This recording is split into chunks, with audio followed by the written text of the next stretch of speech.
मैं कहूंगा बाबा साहब आंबेडकर। आप सब 2 बार बोलिए, अमर रहे, अमर रहे। बाबा साहब आंबेडकर,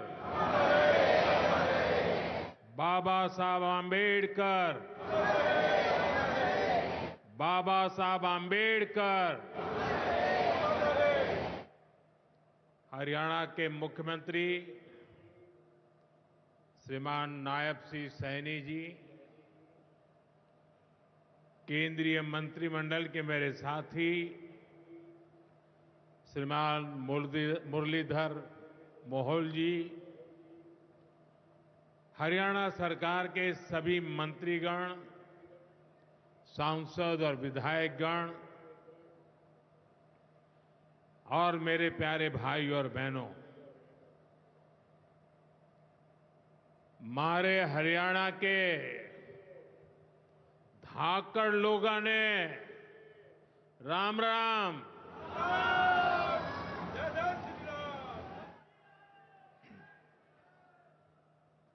ठाडे जवान, ठाडे खिलाड़ी और ठाडा भाईचारा, यो से हरियाणा की पहचान।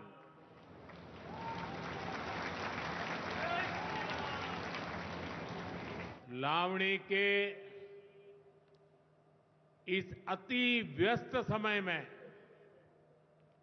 आप इतनी विशाल संख्या में हमें आशीर्वाद देने पहुंचे हैं। मैं आप सभी जनता जनार्दन का अभिनंदन करता हूं। गुरु जंबेश्वर,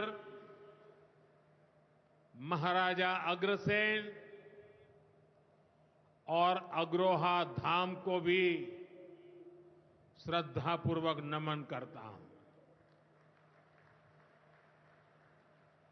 साथियों, हरियाणा से, हिसार से मेरी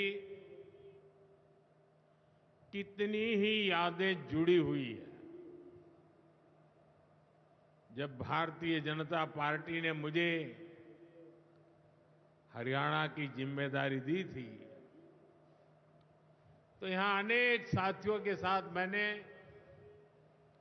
लंबे समय तक मिलकर काम किया था। इन सभी साथियों के परिश्रम ने भारतीय जनता पार्टी की हरियाणा में नींव को मजबूत किया है। और आज मुझे ये देखकर गर्व होता है कि भाजपा विकसित हरियाणा, विकसित भारत के लक्ष्य को लेकर पूरी गंभीरता से काम कर रहा है। साथियों, आज का दिन हम सभी के लिए, पूरे देश के लिए और खास करके दलित, पीड़ित, वंचित, शोषित, उन सब के लिए बहुत महत्वपूर्ण दिवस है। उनके जीवन में तो दूसरी दिवाली होती है। आज संविधान निर्माता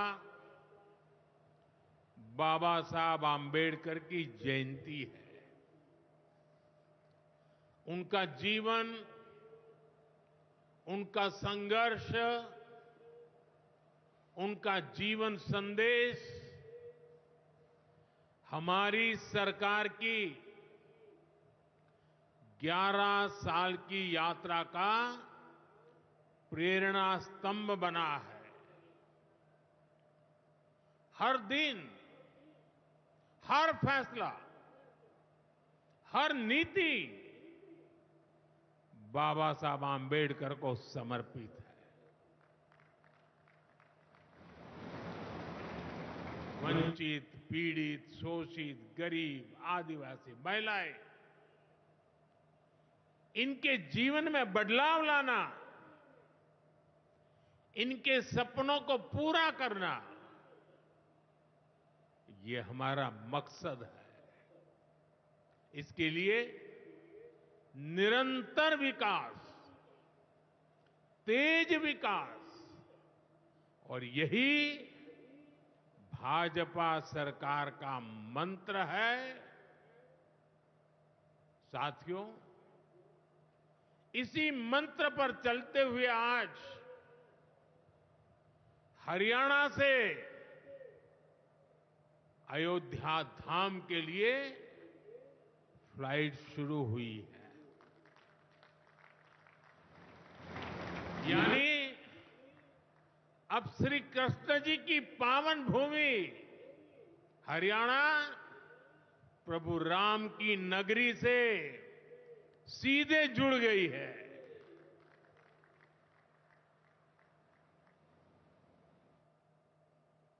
अग्रसेन हवाई अड्डे से वाल्मीकि हवाई अड्डे आज सीधी उड़ान भरी जा रही है। बहुत जल्द यहां से दूसरे शहरों के लिए भी उड़ानें शुरू होगी। आज हिसार एयरपोर्ट की नई टर्मिनल बिल्डिंग का शिलान्यास भी हुआ है। ये शुरुआत हरियाणा की आकांक्षाओं को एक नई ऊंचाई पर पहुंचाने की उड़ान है। मैं हरियाणा के लोगों को इस नई शुरुआत के लिए ढेर सारी बधाई देता हूं। साथियों, मेरा आपसे वादा रहा है, हवाई चप्पल पहनने वाला भी हवाई जहाज में उड़ेगा।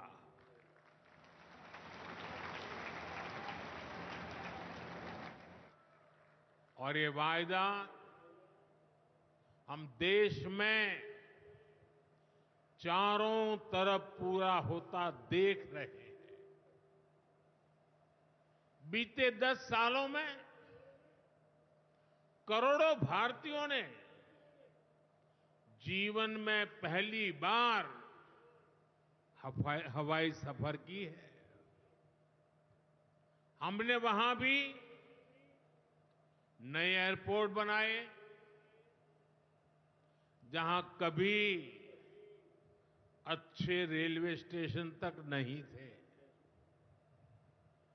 2014 से पहले देश में 74 एयरपोर्ट थे। सोचिए, 70 साल में 74। आज देश में एयरपोर्ट की संख्या 150 के पार हो गई है।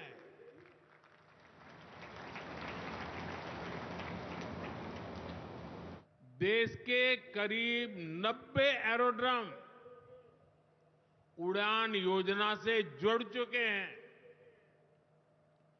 600 से अधिक रूट पर उड़ान योजना के तहत हवाई सेवा चल रही है। इनमें बहुत कम पैसों में लोग हवाई यात्रा कर रहे हैं,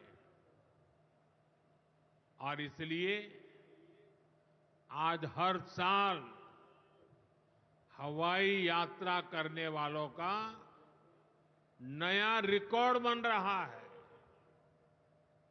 हमारी एयरलाइन कंपनियों ने भी रिकॉर्ड संख्या में 2000 नए जहाजों का, हवाई जहाजों का ऑर्डर दिया है। और जितने नए जहाज आएंगे, उतनी ही ज्यादा नौकरियां पायलट के रूप में हो, एयर होस्टेस के रूप में हो, सैकड़ों नई सेवाएं भी होती है। एक जगह हवाई जहाज चलता है तब ग्राउंड स्टाफ होता है, न जाने कितने काम होते हैं। ऐसी अनेक सेवाओं के लिए नौजवानों को रोजगार के अवसर मिलेंगे। इतना ही नहीं, हवाई जहाज के मेंटेनेंस से जुड़ा एक बड़ा सेक्टर भी अनगिनत रोजगार बनाएगा। हिसार का ये एयरपोर्ट भी हरियाणा के नौजवानों के सपनों को नई ऊंचाई देगा। साथियों, हमारी सरकार एक तरफ कनेक्टिविटी पर बल दे रही है, दूसरी तरफ गरीब कल्याण और सामाजिक न्याय भी सुनिश्चित कर रही है। और यही तो बाबा साहब आंबेडकर का सपना था। हमारे संविधान निर्माताओं की यही आकांक्षा थी। देश के लिए मरने मिटने वालों का भी यही सपना था। लेकिन हमें ये कभी भूलना नहीं है कि कांग्रेस ने बाबा साहब आंबेडकर के साथ क्या किया। जब तक बाबा साहब जीवित थे, कांग्रेस ने उन्हें अपमानित किया।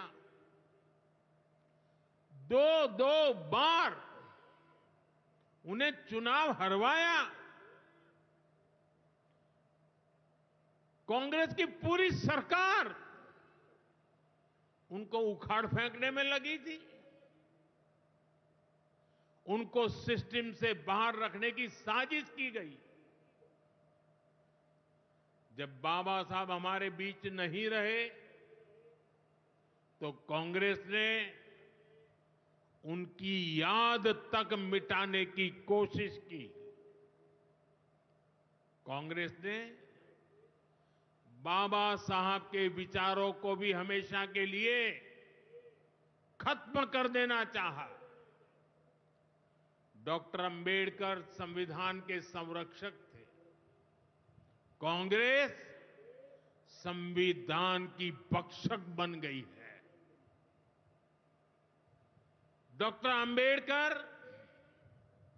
समानता लाना चाहते थे, लेकिन कांग्रेस ने देश में वोट बैंक का वायरस फैला दिया।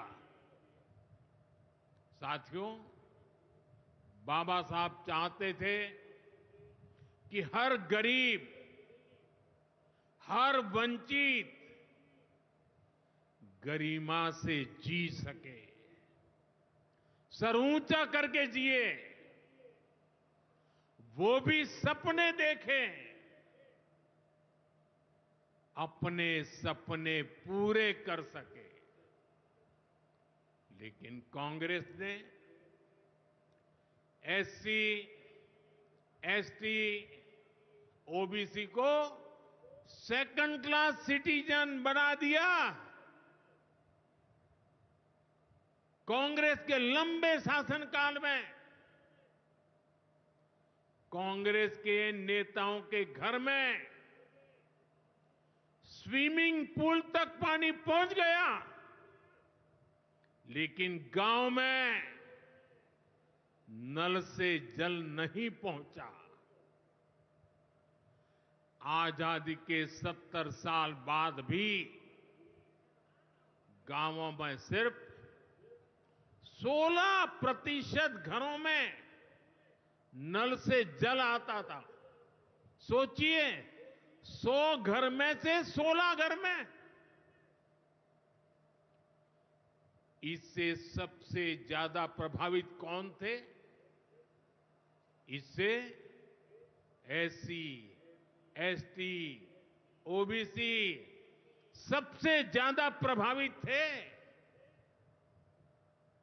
अरे उनकी इतनी ही चिंता थी आज जो गली गली में जाके भाषण झाड़ रहे हैं, अरे कम से कम मेरे एससी, एसटी, ओबीसी भाइयों के घर तक अरे पानी तो पहुंचा देते। हमारी सरकार ने 6-7 साल में 12 करोड़ से ज्यादा ग्रामीण घरों में नल कनेक्शन दिए हैं। आज गांव के 80% घरों में, यानी पहले 100 में से 16, आज 100 में से 80 घरों में नल से जल आता है। और बाबा साहब का आशीर्वाद है, हम हर घर तक नल से जल पहुंचाएंगे। शौचालय के अभाव में भी सबसे बुरी स्थिति एससी, एसटी, ओबीसी समाज की ही थी।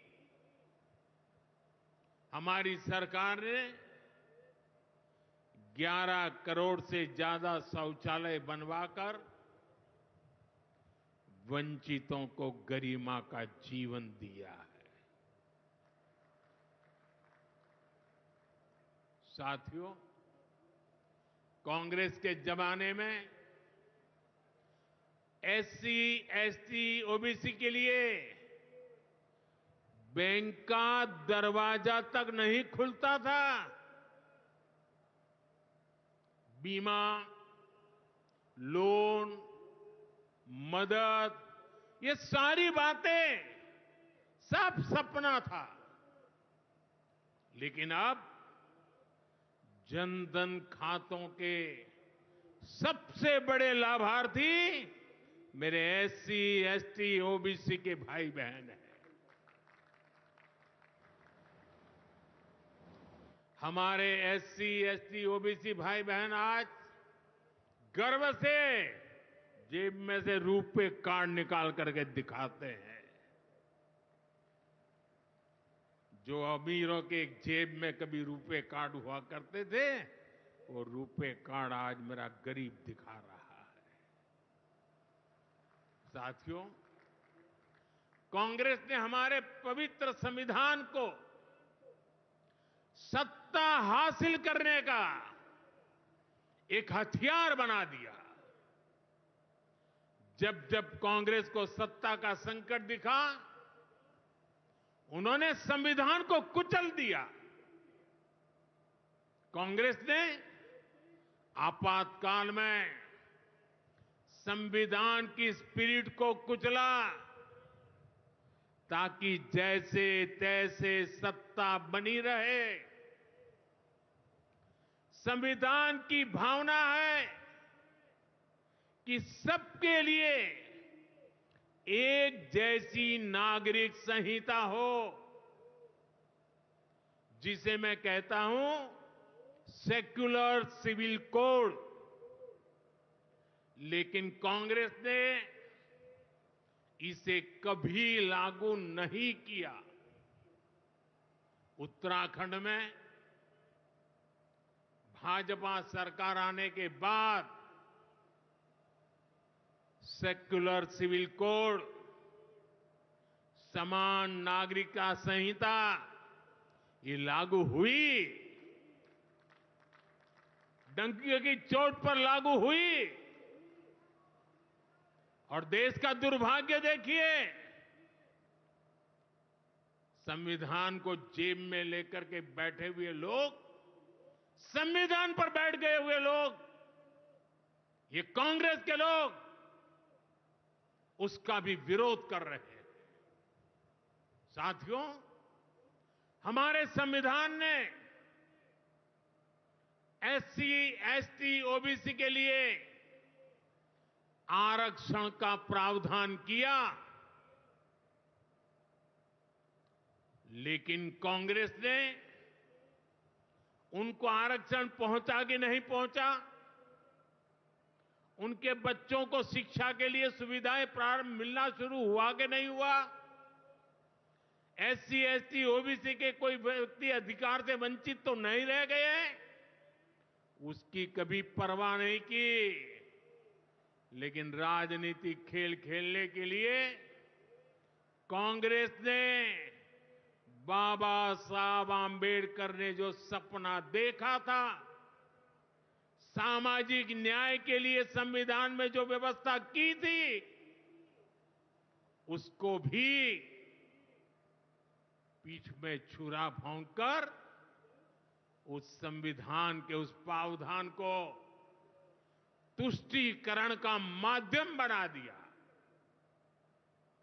अभी आपने भी समाचारों में सुना होगा, कर्नाटका की कांग्रेस सरकार ने टेंडर में भी अब एससी, एसटी, ओबीसी के अधिकार छीन करके धर्म के आधार पर आरक्षण दे दिया।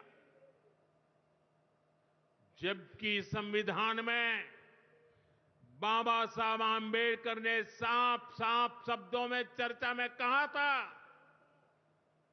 कि संविधान में कतई धर्म के आधार पर आरक्षण की व्यवस्था नहीं की जाएगी। और हमारे संविधान ने धर्म के आधार पर आरक्षण के लिए प्रतिबंध लगाया हुआ है। साथियों, कांग्रेस की तुष्टीकरण की इस नीति का बहुत बड़ा नुकसान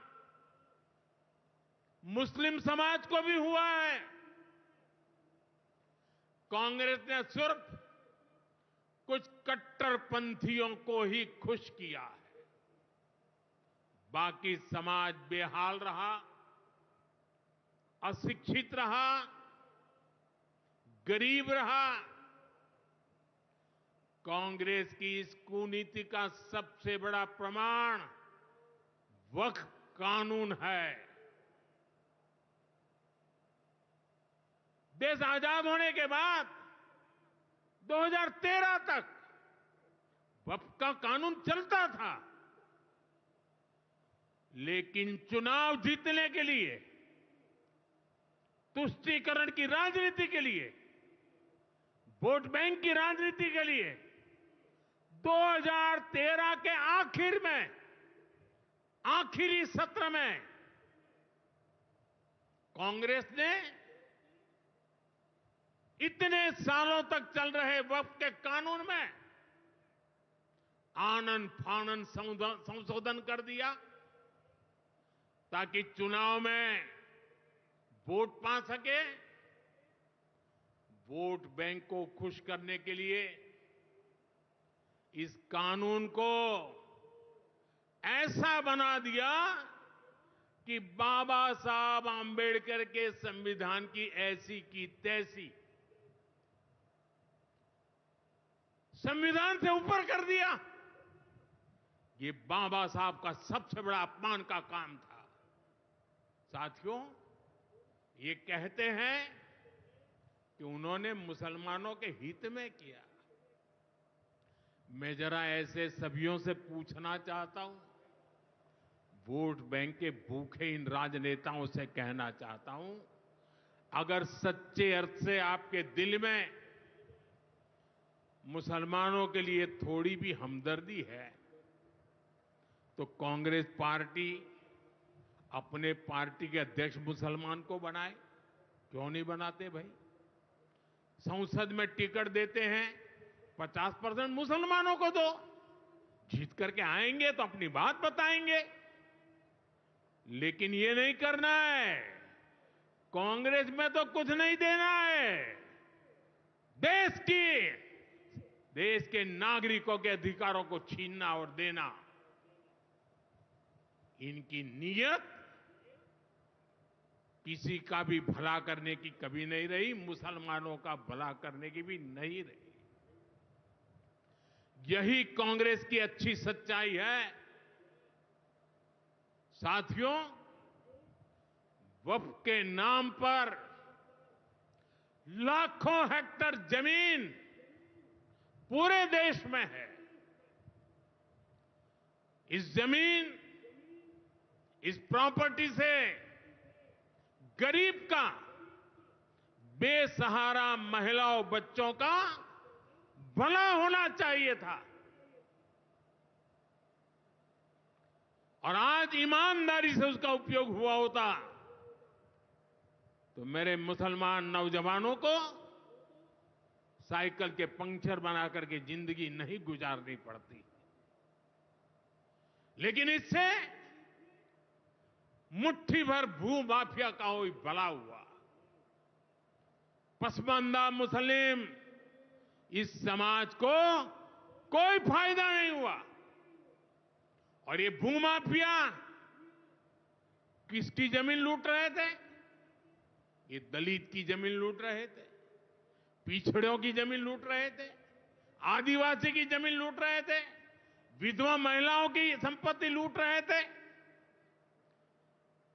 सैकड़ों विधवा मुस्लिम महिलाओं ने भारत सरकार को चिट्ठी लिखी, तब जाके कानून की चर्चा आई है। वक्फ कानून में बदलाव के बाद अब ये गरीबों से जो लूटा जा रहा है वो बंद होने वाला है।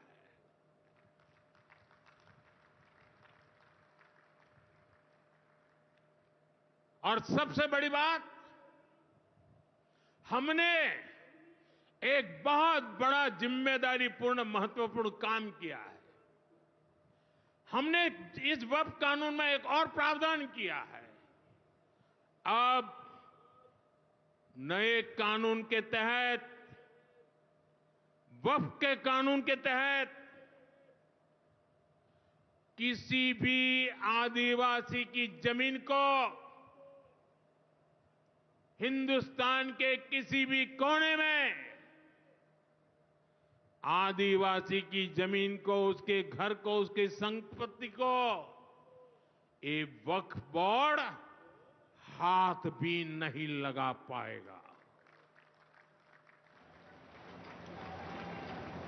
ये आदिवासी के हितों की रक्षा करने का, संविधान की मर्यादाओं का पालन करने का हमने बहुत बड़ा काम किया है। नए प्रावधानों से वक्फ की भी पवित्र भावना का सम्मान होगा। मुस्लिम समाज के गरीब और पसमानदा परिवारों, मुस्लिम महिलाओं, खास करके मुस्लिम विधवाओं को, मुस्लिम बच्चों को उनका हक भी मिलेगा और भविष्य में उनका हक सुरक्षित रहेगा। और यही तो बाबा साहब आंबेडकर ने संविधान के स्पिरिट में हमें काम दिया हुआ है। यही असल स्पिरिट है, यही असली सामाजिक न्याय है। साथियों, हमारी सरकार ने 2014 के बाद बाबा साहब आंबेडकर की प्रेरणा को आने वाली पीढ़ियों तक पहुंचाने के लिए अनेक महत्वपूर्ण कदम उठाए। बाबा साहब देश और दुनिया में जहां जहां रहे, वे सभी स्थान उपेक्षित थे।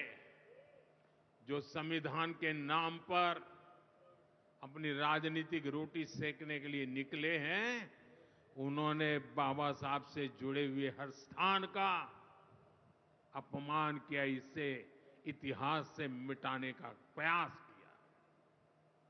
स्थिति ये थी कि मुंबई के इंदु मिल में बाबा साहब आंबेडकर का स्मारक बनाने के लिए भी देश भर में लोगों को आंदोलन करने पड़े।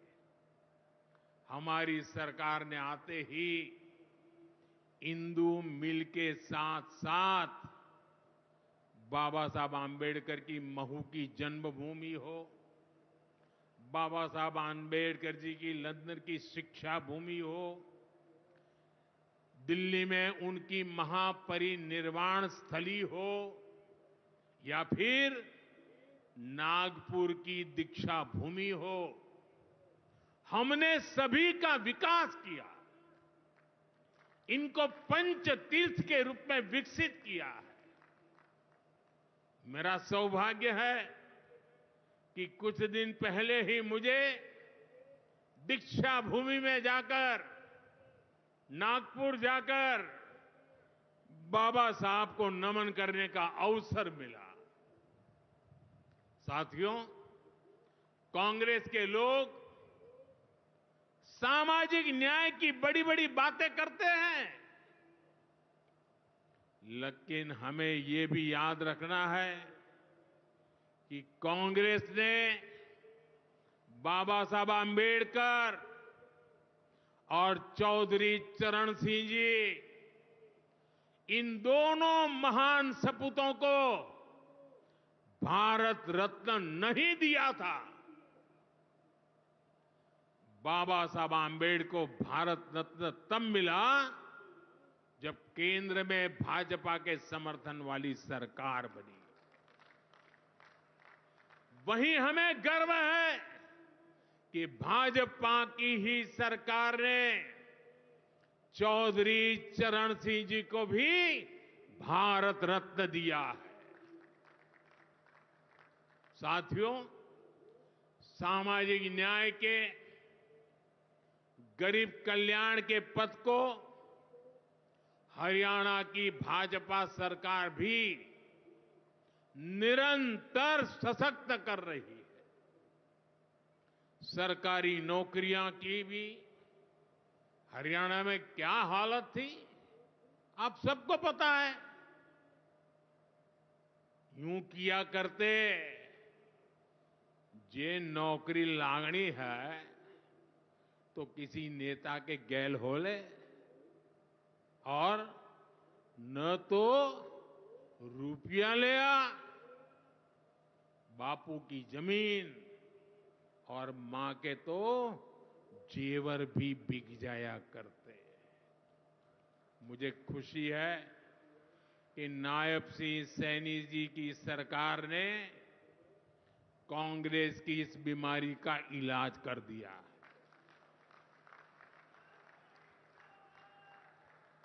बिना खर्ची, बिना पर्ची के नौकरियां देने का जो ट्रैक रिकॉर्ड हरियाणा का है, वो अद्भुत है।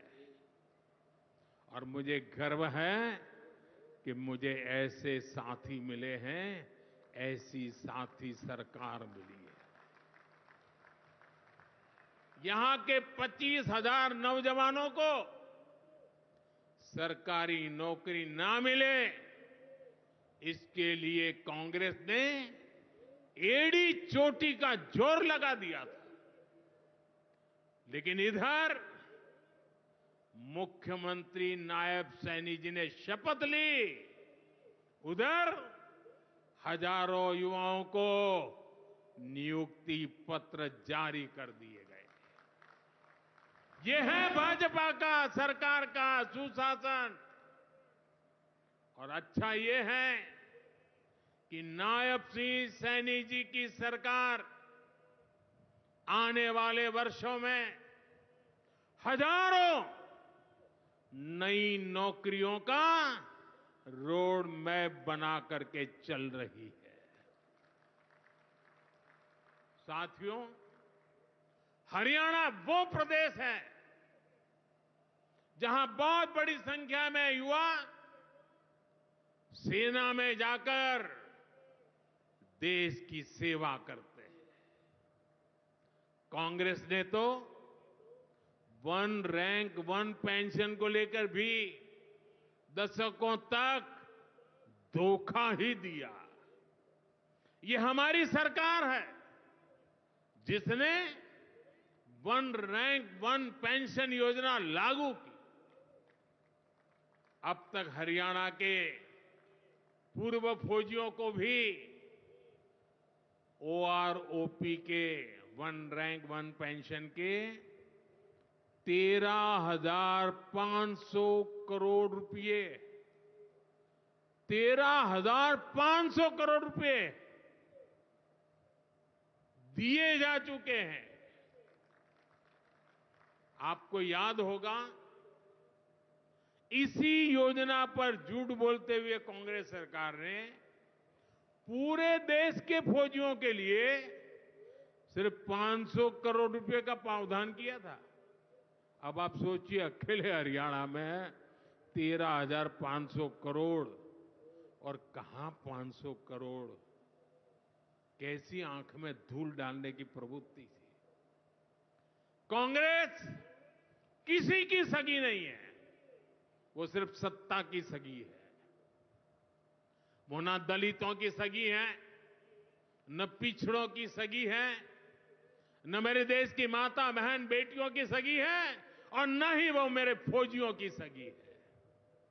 साथियों, मुझे पूरा विश्वास है कि हरियाणा विकसित भारत के संकल्प को मजबूती देगा। खेल हो या फिर खेत, हरियाणा की मिट्टी की खुशबू दुनिया भर में महक बिखेरती रहेगी। मुझे हरियाणा के अपने बेटे बेटियों पर बहुत भरोसा है। ये नया एयरपोर्ट, ये नई उड़ान हरियाणा के सपनों को पूरा करने की प्रेरणा बने, और इतनी विशाल संख्या में आप आशीर्वाद देने आए, ये मेरा सौभाग्य है। मैं आपको सर झुका करके नमन करता हूं, और अनेक सफलताओं के लिए अनेक अनेक शुभकामनाएं देता हूं, बहुत बहुत बधाई देता हूं। मेरे साथ बोलिए, भारत माता की, भारत माता की, भारत माता की। बहुत बहुत धन्यवाद।